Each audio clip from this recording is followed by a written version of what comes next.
अस्सलाम वालेकुम नाज़रीन, मेरा नाम गुलाम मुर्तज़ा, आपको खुशामदीद कहते हैं। आज के प्रोग्राम न्यूज़ प्लस में मेरी तरह पूरा पाकिस्तान ही अफसरदा है, और अफसरदा इसलिए है, बोझल दिल में के साथ है, क्योंकि जो कोरोना वायरस के मरीज़ों की तादाद है वो रुकने का नाम ही नहीं ले रही है। और गुज़श्ता 4 दिनों के अंदर इस कदर ज़्यादा तादाद में तेज़ी आई है कि अब 10,000 का हिंसा भी साथ लग चुका है, बल्कि कल ही लग चुका था, आज और ज़्यादा तादाद हो चुकी है। और जो हालात नज़र आ रहे हैं, ऐसा लग रहा है कि कल जब हम आपको रिपोर्ट कर रहे होंगे तो 11,000 कुछ की फिगर हम आपको बता रहे होंगे। तो बहरहाल इंतहाई बोझल दिल के साथ और दुखी दिल के साथ हम आपको ये बता सकते हैं कि आज जो कोरोना मुतासरीन के मरीज़ हैं उनकी तादाद 10,825 तक पहुँच चुकी है। और यहाँ पर जो कन्फर्म केसेस हैं, एक्टिव केसेस हैं 8,260 हैं, और जो डेथ्स हैं वो जो उसका टोल है, कल भी 2.1% था, आज भी 2.1% ही है, जो बढ़ा हुआ है माफ़ कीजिएगा, जो 1% से भी कम रहना चाहिए। 228 अमवात हो चुकी हैं अब तक, जो मैं आपको अपडेट कर रहा हूँ। लेकिन रिकवरीज जो है वो 21.6% है, कल भी 21.6% थी। 2,337 रिकवरीज हो चुकी हैं। ये अफराद कोरोना वायरस की वबा से निकल चुके हैं। लिहाजा 10,825 कन्फर्म केसेस हैं, एक्टिव केसेस 8,260 हैं, 60 हैं, डेथ्स 228 हो चुकी हैं, और रिकवरीज 2,337 हो चुकी हैं। जब हम इस आदादोशुमार को देखते हैं तो जैसे टेलीविजन स्क्रीन पर आपको दिखाई दे रहा है, पंजाब सबसे ज़्यादा इससे मुतासिर हुआ है, और सबसे ज़्यादा पंजाब का जो शहर है वो है लाहौर, जहाँ पर इस वक्त सबसे ज़्यादा रेशो है, सबसे ज़्यादा परसेंटेज लाहौर के अंदर मुतासरीन की है। तो पंजाब के अंदर 4,590 केसेस कन्फर्म्ड हैं।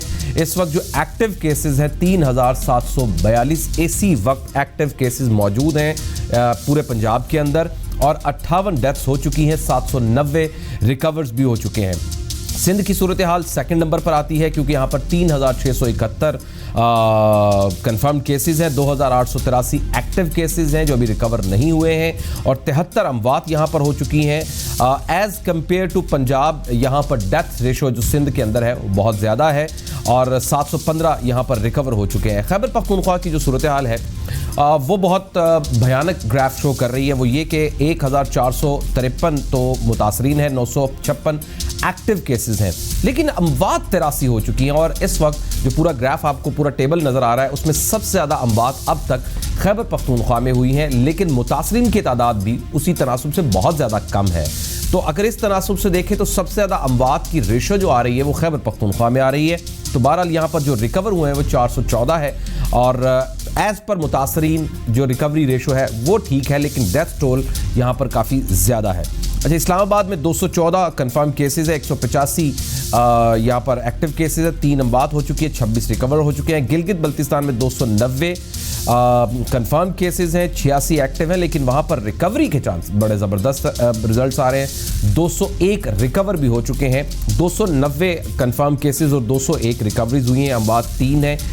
गिलगित बल्तिस्तान में जो इम्यून सिस्टम है, जो उनके वहाँ के रिहायशी हैं, चूँकि वो बेल्ट सारी जो है पहाड़ी इलाके की है, इम्यून सिस्टम काफ़ी अच्छा स्ट्रॉन्ग होता है उनका, शायद एक ये भी वजह हो सकती है। बलूचिस्तान में 552 कन्फर्म केसेस है, 376 एक्टिव केसेस हैं, 8 वहाँ पर डेथ्स हो चुकी हैं, और 168 रिकवर हो चुके हैं। एजेके में अल्हम्दुलिल्लाह वहाँ पर कोई डेथ अभी तक रिपोर्ट नहीं हुई है। 26 मार्च से जब से हम इसको प्रॉपर रिपोर्ट कर रहे हैं, तो 55 कन्फर्म केसेस है, 32 एक्टिव केसेस है, 23 रिकवर हुए हैं। अब मैं आपको ज़रा इसी का एक बार्स दिखाता हूँ, ग्राफ की बार्स दिखाता हूँ, आपको पता चले ये एक दिन के गैप की है। यानी कि जो आपको बार्स नज़र आ रही हैं वो बेसिकली उसके नीचे जो डेट्स लिखी हैं वो एक दिन छोड़ के लिखी हुई, लेकिन एक दिन पूरे की है। तो इसमें जो सबसे ज़्यादा हमें नज़र आ रही है वो 19 अप्रैल की नज़र आ रही है, जो आपको टेलीविजन स्क्रीन पर दिखाई दे रही है। 20 अप्रैल के बिल्कुल साथ 19 अप्रैल की आपको नज़र आ रही है, सबसे ज़्यादा यहाँ पर केसेस रिपोर्ट हुए थे। और उसके बाद जो केसेस रिपोर्ट हुए वो हुए हैं 22 अप्रैल को, 22 अप्रैल को। तो 22 अप्रैल को 742 केसेस रिपोर्ट हुए हैं। यानी मजमूई तौर पर अगर थोड़ा सा पीछे से देखें, तकरीबन आप 14 अप्रैल से पीछे देखें तो ये ग्राफ बहुत स्लो चल रहा था, लेकिन एकदम इसमें फ्लक्चुएशन आई है और ये बहुत ज़्यादा बड़ा है। और गुज़श्ता रोज़ कुछ नामवर डॉक्टर्स जो थे, पाकिस्तान मेडिकल एसोसिएशन, PIMA और उसके मुख्तलिफ जो डाउ यूनिवर्सिटी से ताल्लुक़ रखने वाले थे मुख्तलिफ प्रोफेसर्स ने प्रेस कॉन्फ्रेंस की, और वो ये ख़तरा ज़ाहिर कर रहे हैं कि जो आने वाले 4 हफ्ते हैं ये बहुत ख़तरनाक हैं और उसी का तनासुब कुछ हद तक हमें नज़र भी आ रहा है। अब मैं आपको दिखाता हूँ इसका ग्राफ, ताकि हम ज़रा समझ सकें कि ग्राफ कहाँ पर रुक रहा है या कहाँ पर आकर ये हमें क्या समझा रहा है। तो ग्राफ जनाब 26 मार्च से शुरू होता है और ये ग्राफ रुकने का नाम नहीं ले रहा है। ये फुल स्क्रीन पर दिखाएं ज़रा। ये आपको जो ग्राफ नज़र आ रहा है जनाब, ये अगर हम सिर्फ 4 दिन पहले की बात करें तो हम तो 3, 4, 5 दिन पहले तो 8,420 हम केसेस रिपोर्ट हो रहे थे हमारे पास, लेकिन आज 10,825 केसेस की रिपोर्टिंग हो रही है कि आज 10,825 केसेस रिपोर्ट हो चुके हैं। तो तकरीबन 2400 के करीब केसेस जो हैं वो मज़ीद रिपोर्ट हुए हैं 4-5 दिनों के अंदर। तो यानी ये ग्राफ बहुत तेज़ी के साथ आगे बढ़ रहा है। आपको ये नज़र आ रहा होगा तकरीबन 6 अप्रैल को कि यहाँ पर, बल्कि 4 अप्रैल की तरफ देखिए, 4 अप्रैल में बिल्कुल स्लो बढ़ रहा था, लेकिन उसके बाद एकदम फ्लक्चुएशन आती है 6 अप्रैल की और उसके बाद फिर ये बढ़ता ही चला जाता है और रुकने का नाम नहीं ले रहा है। इसमें कर्व हल्का सा आपको नज़र आता है, तो वो 14 और 12-14 जो अप्रैल है उसके दिनों में थोड़ा सा कर्व आपको डाउन होता नज़र आ रहा है, लेकिन उसके बाद फिर ये बढ़ता ही चला जा रहा है और ये रुक नहीं रहा है और बहुत उम्मीद कर रहे हैं कि ये किसी वक्त में आकर रुक। ज़रा मैं आपको डेथ टोल दिखाता हूँ। जो डेथ टोल है उसकी रेशो जो हमारे पास है वो 2.1% है। तो ये आपको जो ग्राफ मैं दिखा रहा हूँ, ये डेथ टोल का जो रेड लाइन है, जो रेड ग्राफ, 2 आपको बेसिकली पैराबोलिक ग्राफ नज़र आ रहे हैं। तो ये आपको जो रेड नज़र आ रहा है ये बेसिकली डेथ का है। तो जो डेथ रेशो है आपको नज़र आ रही होगी कुछ 2 अप्रैल के करीब 2 अप्रैल के करीब बहुत कम रेशो थी, लेकिन ये डेथ रेशो का ग्राफ भी बढ़ता जा रहा है। जैसे जैसे वो बढ़ रहा है शरह जो मरीज़ों की है मुतासरीन की, वैसे वैसे डेथ टोल भी आप देख रहे हैं कि ग्राफ ऊपर हो रहा है, ये बढ़ रहा है। आप तो शायद इसकी तनासुब में देखें तो ये दोनों मुतासरीन और जो डेथ टोल है तो 2.1% बनता है। अमूमी तौर पर जो डेथ टोल है वो 2% है, 98% इसमें रिकवरी है, लेकिन जो रिकवरी हो रही है वो 21.6% है। लिहाजा अभी तक ये ख़तरा बेतहाशा बाकी है कि कोरोना वायरस अभी भी पाकिस्तान के अंदर ठीक ठाक मौजूद है और उसके ख़तरात शदीद तरीन इस वक्त हैं, क्योंकि अगर 98% तक हम पहुँचे और नीचे 2% रहे तो शायद ये एक साइंटिफिक रेशो मैच करती है। लेकिन उम्मीद कर रहे हैं कि इस 2% को नीचे ही रखा जाए, ये नीचे मैक्सिमम हमारी जो कैपेसिटी है उसको 2% डेथ टोल ना ही हो तो ज़्यादा बेहतर है। लेकिन आने वाले दिनों में अब रमज़ानुल मुबारक स्टार्ट हो चुका है, अब कल का एक दिन है, परसों रमज़ानुल मुबारक होगा, तरावी पढ़नी कल से शुरू हो जानी है, फिर नमाज़ें होनी है, अफ्तारियाँ होनी है, सहरियाँ होनी है, तो सूरत हाल और भी गंभीर हो सकती है। तो जनाब ये आज की ताज़ा तरीन सूरत हाल थी जो हमने आपको आज सारा दिन का एक पूरा एक ग्राफ दिखाया है। बहरहाल ख़तरा भी बाकी है, लेकिन याद रखिएगा जितना महदूद रहेंगे उतना महफूज रहेंगे। लेकिन जाने से पहले मैं आपको एक और बात कर दूं, वो ये है कि आपका जो अपना घर है ना, ये भी एक मस्जिद बन सकता है। तो आइए अपने घरों को मस्जिद बना लेते हैं। आप एक बंदा इमाम बन जाए, पीछे सारे अफराद नमाज पढ़ लें और गैप रख के जो एक टूल है वो, चूँकि आप लोग इन्फेक्टेड भी नहीं है, मुतासर भी नहीं है, तो आप इकट्ठे भी खड़े हो सकते हैं। तो लिहाजा आप घरों के अंदर जो घर है वो एक मस्जिद है, बन सकती है अगर आप उसे बनाएं तो, ये बहुत ज़रूरी है। बाकी जो शरा के मसले हैं और जो शरीयत के मसले हैं वो आप जो अल्लामा कराम हैं उनसे, उलमा कराम हैं उनसे पूछ लीजिए। बहरहाल एक ब्रेक लेते हैं, ब्रेक के बाद हम ज़रा जिक्र करेंगे पाकिस्तान के डॉक्टर्स का जिन्होंने गुज़श्ता रोज़ यानी बुध वाले दिन प्रेस कॉन्फ्रेंस की कराची में, कराची प्रेस क्लब में, और जो उन्होंने बातें की वो बातें और जो हमें हुकूमत बता रही है या प्राइम मिनिस्टर साहब बता रहे हैं वो दोनों मुख्तलिफ बातें हैं। तो जो एक्सपर्ट है इसके वो कुछ और इजहार कर रहे हैं, हमारी जो गवर्नमेंट है वो कुछ हमें और पोर्ट्रे कर रही है। ये दोनों का तजाद क्यों है, जरा उस पर बात करेंगे। एक ब्रेक लेते हैं, छोटी सी मुख्तसर ब्रेक, और हाजिर होते हैं और फिर बात करेंगे और उनसे भी बात करेंगे जिन्होंने प्रेस कॉन्फ्रेंस की, उसके दौरान जो डॉक्टर बैठे हुए थे उनसे बात करेंगे कि आखिर उनके खदशात क्या है। एक ब्रेक के बाद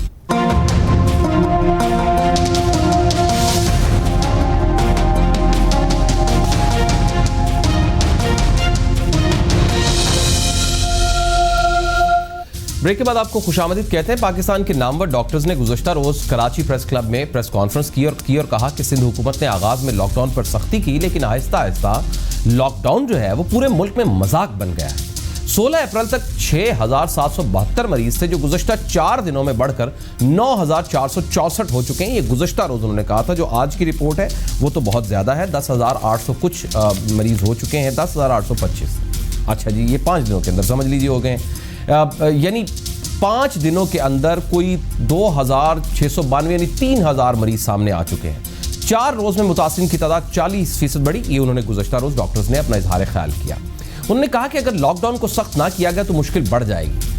कैसे बढ़ जाएगी? मरीज तादाद से ज्यादा आ गए तो हालात संगीन हो जाएंगे। कहीं ऐसा ना हो कि हमें सड़कों पर मरीजों का इलाज करना पड़े, क्योंकि कराची में अस्पतालों में 80% अगले 3-4 जगह भर चुकी है और अगले 3-4 हफ्ते बहुत आम है।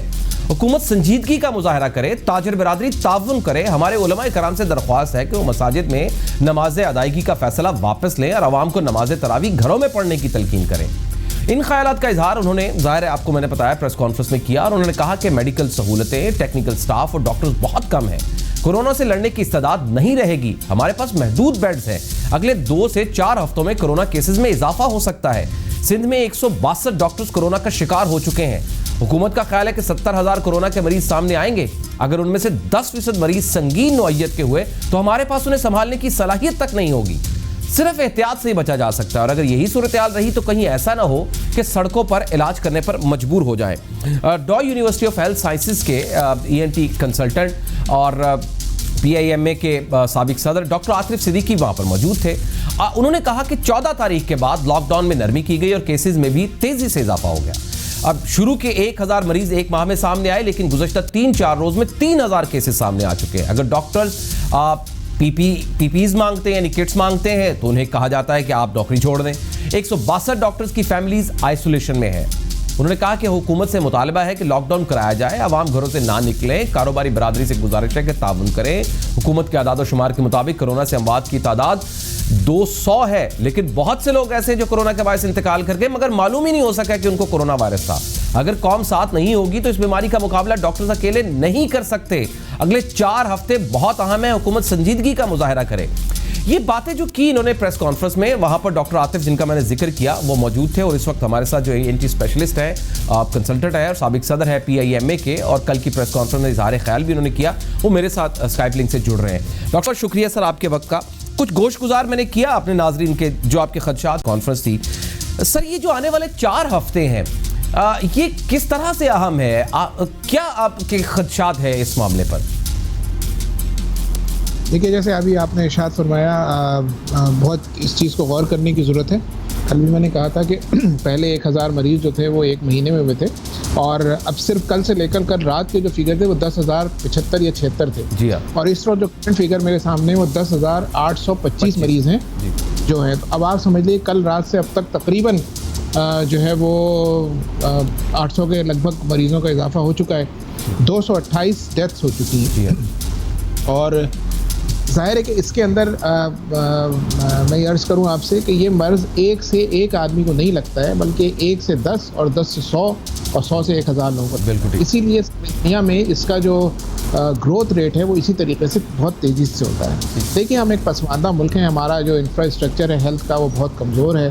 पूरे पाकिस्तान के अंदर इस किस्म की सहूलियात या इस किस्म के हॉस्पिटल मौजूद नहीं हैं जो बहुत ज़्यादा सीरियस मरीज़ों को कैटर कर सके। आम दिनों में भी कराची जैसे 2.5-3 करोड़ के शहर में अगर किसी आदमी को वेंटिलेटर की ज़रूरत पड़ती है तो वो ख़ानदान जिनको खुदा ना खास्ता कभी जरूरत पड़ी हो, इस चीज़ का बहुत भरपूर इदराक रखते हैं कि एक वेंटिलेटर के लिए बाज़ औक़ात फुटबॉल की तरह एक मरीज़ को एक अस्पताल से दूसरे मरीज़ जाना पड़ता है क्योंकि अवेलेबल नहीं होते। अब हमारे पास सूरत हाल ये है कि इस वक्त कराची के अंदर मेरा ख्याल है बमुश्किल जो कोविड-19 के जो ICUs हैं उनमें 70 या 80 वेंटिलेटर्स की एक तादाद जो है मौजूद है। अब अगर आप समझें कि इस वक्त कराची के अंदर 3,500 से ज़्यादा मरीज़ मौजूद हैं, अगर इनमें से आप 10% 20% को भी रख लें कि उनको वेंट की ज़रूरत पड़ती है, जो कि स्टैटिस्टिक्स हैं, तो आप बताइए कि 60-70 वेंटिलेटर्स अगर भर जाएंगे और उसके बाद ये ग्रोथ होती है मरीज़ों की तादाद में, तो ये मरीज़ को हम कौन से वेंटिलेटर पर डालेंगे या किस ICU में जाएंगे? तो ये एक बहुत बड़ा सवाल है और इससे लोगों की आगाही जो है वो बहुत ज़रूरी है।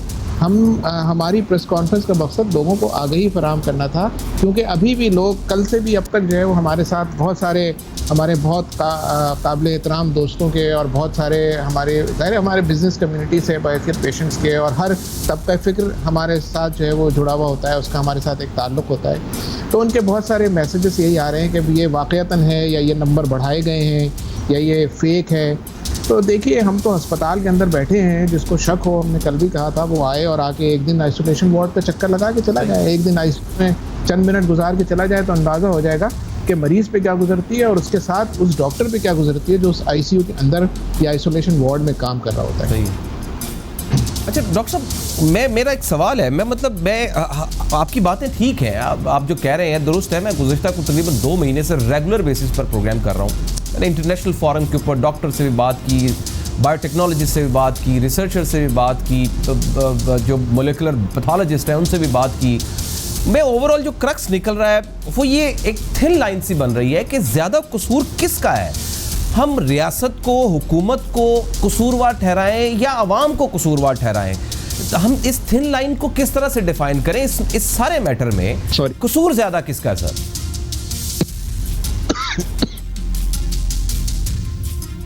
किसी को भी कसूरवार नहीं ठहरा सकते। ये एक ऐसा एक्सपीरियंस है जो दुनिया में लोगों ने पिछले 100 साल पहले के करीब, जब एक फ्लू की वबा चली थी दुनिया में, स्पेनिश फ्लू के नाम से, तो उस वक्त तो लोगों ने इसको बढ़ता था, लेकिन उसके बाद से मौजूदा हालात में तो मेरा ख्याल है कोई एक भी जिंदा शख्स ऐसा नहीं है जो उस ज़माने में मौजूद हो कि जिस वक्त ये फ्लू की वबा आई थी। तो ये एक और मेरा ख्याल है कि ये जो है ये उससे शायद कहीं ज़्यादा सीवियर है और उससे कहीं ज़्यादा ख़तरनाक वायरस है। तो हम में से किसी को भी नहीं पता है कि इसको किस तरह से डील करना है। हर शख्स जो है वो अपने अपने तौर पे फैसले जो है वो कर रहा है, और जाहिर है कि हम नहीं कह सकते हर एक की उसमें नेक नियत ही शामिल है अपने तौर पे। लेकिन हम सिर्फ ये कहना चाहते हैं कि इस मामले के अंदर चूँकि डॉक्टर्स बराह रास्त इस मर्ज़ की बारीकियों को, इसके एक्सपेंशन को, इन तमाम चीज़ों को समझते हैं, तो किसी भी पॉलिसी के अंदर डॉक्टर्स की बात को ज़रा वेटेज दिया जाए, हमारी बात भी सुन ली जाए कि हम क्या कह रहे हैं और हम किस अंदाज से इस बीमारी को देख रहे हैं। तो तमाम हुकूमतें जो हैं वो अपने अपने तौर पे नेक नीयती के साथ काम कर रही हैं, उनके अपने मसाइल हैं, उनके अपने चैलेंजेस हैं, और जाहिर है कि ये बहुत मुश्किल फ़ैसले हैं जो बहरहाल हुकूमत को भी करने हैं और बाकी लोगों को भी जो है वो करने हैं। हर एक के लिए काम मुश्किल है, लेकिन मैं समझता हूँ इसमें जो हमारे जो कंसेप्ट है, हम ये समझते हैं कि आवाम में थोड़ी सी संजीदगी कम है और इस मर्ज़ को वो उस तरीके से नहीं ले रहे हैं जिस तरीके से इसकी सिवियरिटी है। तो बहैसियत ये तो हम नहीं कहेंगे कसूर है, लेकिन या तो ये हमारा भी कसूर है कि हम उनमें ये अवेयरनेस पैदा नहीं कर सके या हम उनको गाइड नहीं कर सके।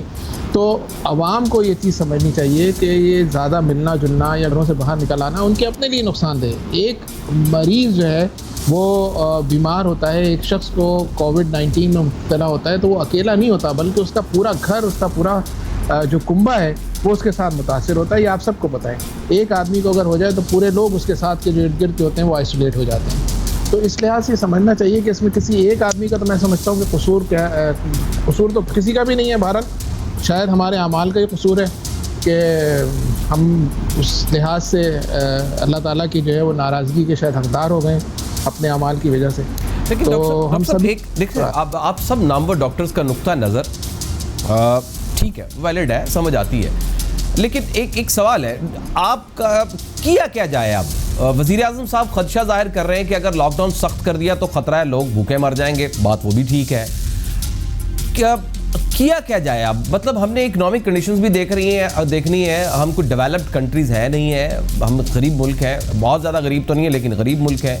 यहाँ पर दिहाड़ीदार तबका भी है, उसने बेचारे ने रोज़ाना कमाना है और उसके लिए कोशिश भी की जा रही है कि किसी तरीके से गवर्नमेंट उनको फंड्स भी दे सके, को माहानावार दे सके, कुछ और छूटे भी दे रही हैं। किया क्या जाए? हम अब आवाम को किस तरह से समझाएं? क्योंकि लॉकडाउन कर देना टोटल वो भी ख़तरे से खाली नहीं है, ना करना वो भी खतरे से खाली नहीं है। तो हम क्या करें इसको? अब क्या किया जाए? देखिए, ये एक दो धारी तलवार है, मैं ये कहूँगा, और बिल्कुल ये बात आपकी दुरुस्त है कि अगर लॉकडाउन करते हैं तो भी मुश्किल है और लॉकडाउन नहीं करते तो भी मुश्किल है। मैं सिर्फ इतनी सी बात कहूँगा कि अगर आप लॉकडाउन करते हैं तो आप ये तो ज़रूर है कि कुछ लोगों को या कुछ तबके को जो है वो थोड़ी सी परेशानी होगी, उनके इकोनॉमिकल मसाइल होंगे, उनके फाइनेंशियल इश्यूज होंगे। लेकिन अगर यही शख्स बीमार हो जाता है, एक दिहाड़ीदार मजदूर, देखिए इस वक्त तो सिचुएशन ये है कि आपके स्टूडियो में अगर कोई आदमी आके खांस दे और या छींक दे तो आप कहेंगे कि भाई आप बाहर ही तशरीफ रखें तो बेहतर। क्या ऐसा नहीं है? एग्री करेंगे? अगर कोई शख्स दिहाड़ीदार मजदूर है, मैं अपने घर में कोई काम करवा रहा हूँ, मेरे घर में कोई मेड आती है या कोई भी आता है और अगर उसको खांसी नज़ला हो जाता है तो मैं कभी भी ये पसंद नहीं करूँगा कि वो मेरे घर में आए, ठीक है ना। मेरे किसी दोस्त को नज़ला खांसी हो जाए, मेरे किसी रिश्तेदार को हो जाए तो मैं पसंद नहीं करूँगा घर में आएंगे, ठीक है ना। तो आप ये सोचिए कि जब किसी फैक्ट्री में या किसी जहां आप इतने लोग मिल रहे हैं तो जाहिर है उसमें इन्फेक्शन तो आएगा। तो जब इतने सारे लोग अफेक्टेड होंगे तो क्या आप उनको साइडलाइन नहीं कर देंगे? आप उनको घर पे नहीं बिठा देंगे कि आप घर पे बैठें? तो वो तो न सिर्फ दिहाड़ी से जाएगा बल्कि वो बीमार भी होगा और उसके साथ उसका बाकी जहाँ तक ये ज़ाहिर इकोनॉमिकल है, ये कोई आज की बात नहीं है, ज़ाहिर है कि जनवरी से है। अब ये तो इसकी जो है वो प्लानिंग हो सकती है बहुत अच्छे तरीके से। एक आइडिया दे सकते हैं डॉक्टर साहब कि ये जो पूरा रमज़ान मुबारक गुजरेगा और जब ईद आ रही होगी या मई ख़त्म हो रहा होगा तो हम किस सिचुएशन पर होंगे एज पर सर्कमस्टांसेस जो अभी चल रहे हैं? देखिए, हमने इसी बात से हम जो कल जो प्रेस कॉन्फ्रेंस थी और हम सारे लोग जो थे वो मिल के बैठे, और जाहिर है कि आप जानते हैं किसी एक डॉक्टर्स की एसोसिएशन का नहीं था बल्कि पूरे कराची के जो थे वो डॉक्टर्स थे जो कि अपने अपने शोबे में हैं, जिनकी कोई और इंटेंशन नहीं है माँ सिवाय इसके कि हमने ये देखा कि 3 दिन के अंदर 3000 है। और मैंने अभी आपको बताया कि एक के अंदर जो है वो इस वक्त एक दिन के अंदर तकरीबन 1000 लोग जो है वो 850 सही इसी हिसाब कैलकुलेट करें तो जो WHO की फिगर्स भी कह रही हैं वो भी यही है और खुद हुकूमत भी यही कह रही है कि मई के मिड तक ये जो है वो तकरीबन 60-70 हज़ार तक जो है वो जा सकते हैं, मे बी मोर। सही, ठीक है डॉक्टर साहब, बहुत बहुत शुक्रिया sir, thank you very much doctor साहब, आपने बड़ी ज़बरदस्त बातें की है, लेकिन हरी तलवार के सामने हम खड़े हैं। फ़िलहाल जो बेटर लग रहा है वो यही है कि ज़िंदा रखा जाए, लोग अपनी ज़रूरियात ज़िंदगी को भी चलाते रहें, लेकिन इसके साथ साथ ताजिर तबका भी बहुत ज़्यादा मुतासिर हुआ है और बहुत सारे लोग मुतासिर हुए हैं। तो गवर्नमेंट की पॉलिसी एक एंगल से देखें तो कहीं ठीक भी लगती है, लेकिन दूसरे एंगल से देखें तो बहुत ही ख़तरनाक लगती है। फिर एक सवाल उठता है कि जान है तो जहान है, तो पहले जान को बचा लिया जाए और उसके बाद फिर बाकी मामलात को देख लिया जाए। और जिस तरह का लॉकडाउन की नरमियाँ है और जिस तरह से मार्केट के हालात देख रहे हैं और जिस तरह से हम किसी दुकान के अंदर या शॉप के अंदर जो हालात देखते हैं तो इंतहाई ख़तरनाक है। और जो सूरत हाल बन रही है उसके बाद तो वाकई जो खदशा डॉक्टर साहब बता रहे हैं कि खदशा ये है कि अस्पताल फुल हो जाएंगे और हमारे पास कैपेसिटी नहीं होगी, फिर हम क्या करेंगे।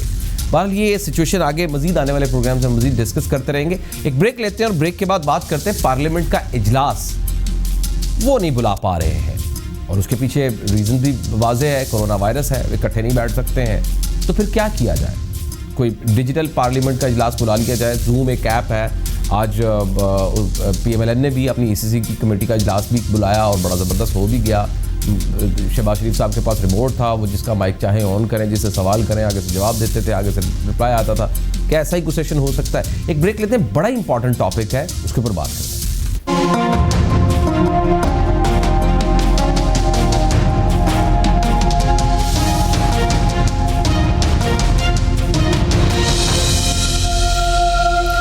ब्रेक के बाद आपको खुशामदीद कहते हैं। पार्लियामेंट का जो किरदार है, ज़ाहिर है पार्लियामेंट सुप्रीम है, पार्लियामेंट के किरदार को नहीं इग्नोर किया जा सकता। और ख़ास तौर पर जब जब मुश्किलात आई, पाकिस्तान के ऊपर प्रेशर बिल्ड हुआ, तब तक पार्लियामेंट ने बहुत अच्छा किरदार अदा किया। वो यमन वॉर का मसला हो, सऊदी अरब का साथ देने का मसला हो और बड़े मामलात हों, तो पार्लियामेंट ने मुश्तरका तौर पर जब जब फैसले किए उसके बड़े दूर रस नताइज सामने आए और बड़ा फ़ायदामंद रहा। अब सवाल ये है कि कोरोना वायरस की वजह से जो वबा फैली हुई है उसकी वजह से आजकल जो सबसे ज़्यादा बहस चल रही है वो पार्लियामेंट के इजलास की, और उसकी बहुत ज़्यादा ज़रूरत भी है। मुश्तरका तौर पर एक हिकमत अमली बनाई जाए, अब सिर्फ हुकूमत अपने तक काम ना करे बल्कि अपोजिशन की भी तजावीज़ दी जाए और उसको इंडल्ज किया जाए, उनको साथ जोड़ा जाए और उसको आगे लेकर चला जाए। तो पार्लियामेंट का इजलास बुलाना बहुत ज़्यादा मुश्किल हो चुका है। इस पर शायद खाकान अब्बासी साहब भी कह चुके कि पार्लियामेंट का इजलास बुलाया जाए, पार्लियामेंट का मुश्तरका इजलास बुलाया जाए, सेनेट भी उसमें शामिल हो, उसमें चीज़ें हो, मामलात हो, बातचीत की जाए। लेकिन इस पर फवाद चौधरी साहब ये कहते हैं कि ये तो बहुत ज़्यादा खतरनाक होगा, इसमें कोई शक नहीं है। 2-2.5 हज़ार के करीब अमला है, वो भी ज़ाहिर है सबको बुलाना पड़ेगा। फिर दूसरे शहरों से पार्लियामेंटेरियंस ने आना है, सेनेटर्स ने आना है, उनको इंडल्ज करना, उनको वहाँ बुलाना, फिर उसको इकट्ठा एक जगह पर बैठना, ये तो बहुत ख़तरनाक हो जाएगा। बात भी उनकी सही है, तो फिर क्या किया जाए? तो आज हमने देखा कि PMLN ने एक ECC का इजलास किया। ये देखिए, ये एक वीडियो लिंक के ज़रिए प्रॉपर एक इजलास हो रहा है जिसमें सारे लोग जो एग्जीक्यूटिव कमेटी के बैठे हुए, कोर कमेटी के लोग बैठे हुए, इनके वो सब आपस में गुफ्तगू कर रहे हैं। शहबाज शरीफ साहब इसको चेयर कर रहे हैं और बातचीत कर रहे हैं। तो इससे एक आइडिया है कि क्यों ना इस तरह से पार्लियामेंट का इजलास बुला लिया जाए। लेकिन जब इसको खंगालने की कोशिश की गई तो इसमें तो बहुत सारे मामलात ऐसे थे कि इसने बाकायदा तौर पर एक नया प्रेसिडेंट सेट किया है कि इस तरह का माजी में तो नज़ीर कोई नहीं मिलती है और इस पर आइन और कानून भी खामोश है। और अगर खामोशी कहीं तौर पर टूट रही है तो वहां पर मामला और ज्यादा गड़बड़ है। यानी पार्लियामेंट का इजलास इस तरह से नहीं बुलाया जा सकता। ये आइन और कानून के जो माहिरीन है वो इसकी ये तशरीह कर रहे हैं। तो फिर क्या किया जा सकता है कानूनी और आइनी तौर पर, क्या ये ठीक है या नहीं है, ये इसकी जरा राय लेते हैं। बल्कि कैपिटल टीवी की तरफ से ये एक सजेशन है कि क्यों ना इस तरह एक इजलास किया जाए। अब इस इजलास को करने के लिए जो कानून कहता है, जो आइन कहता है, या पार्लियामेंट के जो रूल्स कहते हैं वो इसको नेगेट करते हैं कि वो ये इस तरह इजलास नहीं बुलाया जा सकता है। तो फिर किस तरह से इजलास बुलाया जा सकता है? तो पिलडेट के सरबराह अहमद बिलाल महबूब साहब मेरे साथ मौजूद है। पाकिस्तान के ब्रिलियंट ब्रेक का शुमार होता है, हमेशा आप हमारी सर रहनुमाई फरमाते हैं, हम आपके बड़े मशहूर हैं, आपको शो में खुशामदीद कहते हैं। सर आज भी हमारी रहनुमाई फरमाइए। पार्लियामेंट के इजलास की इस वक्त बहुत ज़्यादा ज़रूरत है, इसमें कोई दो राय नहीं है। आप और मैं, हम सब एक पेज पर हैं कि पार्लियामेंट का इजलास होना चाहिए। लेकिन फवाद चौधरी साहब भी ठीक कह रहे हैं कि सब जो मेंबरान पार्लियामेंट है उनको एक जगह पर नहीं बिठाया जा सकता है कोरोना वायरस की वजह से, और फासला भी नहीं रखा जा सकता, चेयर फिक्स है, क्या किया जाए। अब जो केसेस सामने आए हैं, पार्लियामेंट का इजलास बुलाना भी मुश्किल हुआ है। कैसे बुलाया जाए सर पार्लियामेंट का इजलास, क्या तरीकाकार हो सकता है? देखिए, दुनिया की मुख्तलिफ पार्लियामेंट्स जो हैं वो मुख्तलिफ तरीक़ों से इस किस्म की सूरत हाल से निपट रही हैं। तो इस बारे में कोई एक पहले से तयशुदा तो लायामल हो नहीं सकता था, क्योंकि ये सूरत हाल बिल्कुल नहीं है। मैं इस सिलसिले में जो मुख्तलिफ पार्लियामेंट्स का मैंने जो तरीक़ेकार देखा है और बरतानिया की पार्लियामेंट ने जो तरीक़ेकार इख्तियार किया, मेरे ख्याल में वो तरीक़ेकार हमारे लिए मुनासिब हो सकता है और शायद हमें उसी को इख्तियार करने की कोशिश करनी चाहिए। वो उसे हाइब्रिड सेशन कहते हैं। उसका मतलब यह है कि वो पार्लियामेंट हाउस के अंदर 50 के करीब लोगों को दाखिल होने देते हैं। वो तो इजलास के अंदर चैम्बर में आके बैठते हैं, एक सीट और 2 सीटों को खाली छोड़ते हैं, फिर एक सीट में कोई बैठता है, तो यूं फासला भी बरकरार रहता है। और 50 से ज़्यादा लोग, हालांकि उनकी 650 पे मुश्तमिल हाउस ऑफ कॉमन्स है, लेकिन 50 लोग सिर्फ आते हैं और बाकी सब लोग जो हैं वो 150 के करीब या 200 के करीब लोगों को ये प्रोविज़न है कि वो वीडियो कॉन्फ्रेंसिंग के ज़रिए लिंक हो सकते हैं और वो अपनी तकरीर भी कर सकते हैं, सवाल भी पूछ सकते हैं और इजलास की कार्रवाई में शरीक हो सकते हैं। तो मेरे ख्याल में ये एक प्रैक्टिकल रास्ता है। लेकिन इसके लिए बरतानवी पार्लियामेंट ने जब ईस्टर की रिसेस के बाद वो उसका इजलास हुआ हाउस ऑफ कॉमन्स का, तो उन्होंने बाकायदा एक फैसला किया, एक वोटिंग हुई और एक यूनानिमस डिसीजन किया। तो मेरे ख्याल में इस तरह का एक फैसला हमें भी अपनी एक इजलास बुला के उसमें करना पड़ेगा। ज़ाहिर दुनिया के किसी पार्लियामेंट की रूल्स के अंदर ये प्रोविज़न नहीं थी, क्योंकि ऐसी चीज़ कभी हुई नहीं। तो अब ये प्रोविज़न करनी पड़ेगी इन हालात में। लेकिन जो मामूल का इजलास है पार्लियामेंट का, वो शायद इस वक्त करना नामुमकिन है, नामुनासिब है। सर यही तो एक सवाल है कि यानी मेरी जो सेंस है वो ये कह रही है कि शायद रूल्स में कोई तरमीम करनी पड़े, और अगर रूल्स में भी तरमीम करनी है तो उसके लिए भी तो एक पार्लियामेंट का सेशन करना ही पड़ेगा, और वो हो नहीं सकता है। तो ये तो सर एक लकूना बन गया है, एक डेडलॉक सा बन गया है कानूनी तौर पर, आईनी तौर पर। नहीं, एक इजलास तो हो सकता है। जी सर, एक इजलास बुला लेना चाहिए। देखिए, उस इजलास में जरूरी तो नहीं है कि सारे 342 मेंबर्स हैं वो सारे के सारे आएंगे, ऐसा कभी भी नहीं होता। और उसका कोरम होता है 1/4 ऑफ दैट। तो तकरीबन 150 लोग, 125 लोग भी अगर मौजूद हों तो वो गुजारा हो जाता है उससे। तो इतने ही लोग आएंगे, वो आएंगे। और अगर कोई कोरम पॉइंट आउट नहीं करता तो 25% से कम लोग भी अगर होंगे तो फैसला कर सकते हैं वो। तो जब एक बार फैसला हो जाएगा तो फिर वर्चुअली भी असेंबली का इजलास हो सकता है। तो मेरे ख्याल में एक इजलास तो बुला लेना चाहिए, जिस तरह बरतानिया के अंदर पार्लियामेंट ने किया। उसके फैसले के बाद वहाँ पे वर्चुअल पार्लियामेंट पॉसिबल हो सकी। तो हमारे यहाँ भी एक इजलास होगा, हाँ वो 1-2 घंटे का हो, उसके बाद फिर वो वर्चुअल इजलास हो सकता है। सही। लेकिन सर अब एक सवाल, इसी से पहले एक सवाल मेरा बनता था, मैं नहीं कर सका। इजलास बुलाने की इस सिचुएशन में जरूरत कितनी है?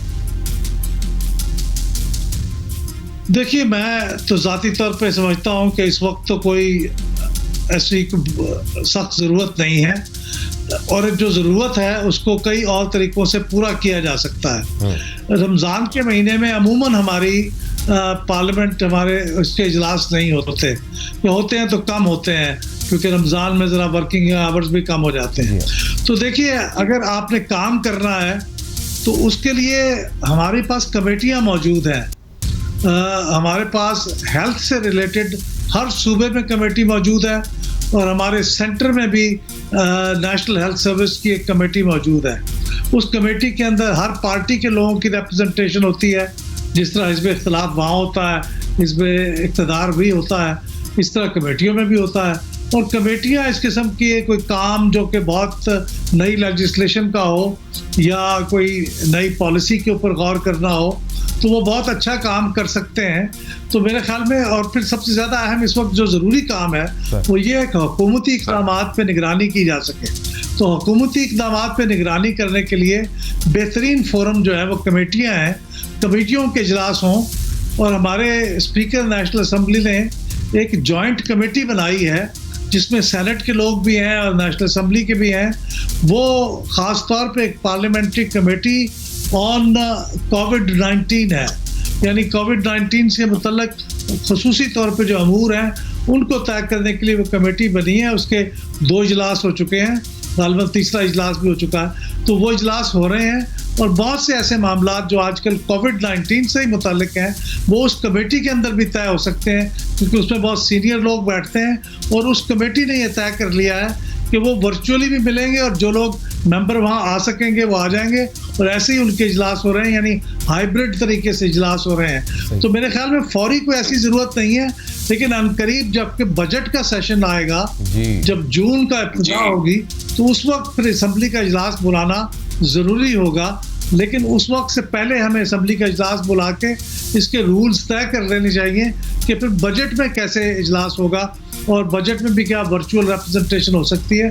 तो मेरे ख्याल में एक इजलास तो फौरी तौर पे बुला लेना चाहिए, ताकि रूल्स में तरमीम करने का अमल पास हो जाए। सर, इसमें रूल्स क्या कहते हैं कि जितने अफराद वहाँ पहुँच सकते हैं पार्लियामेंट में वो पहुँचे, स्पीकर साहब अपने दायित्व पर मौजूद हों, वो सामने मौजूद हैं उनसे सामने बात कर ली जाए, और जो नहीं मौजूद है वहाँ उनको वीडियो लिंक के जरिए बात कर ली जाए। इस पर रूल्स क्या कहते हैं? क्या ये फॉर्मूला कारामद हो सकता है?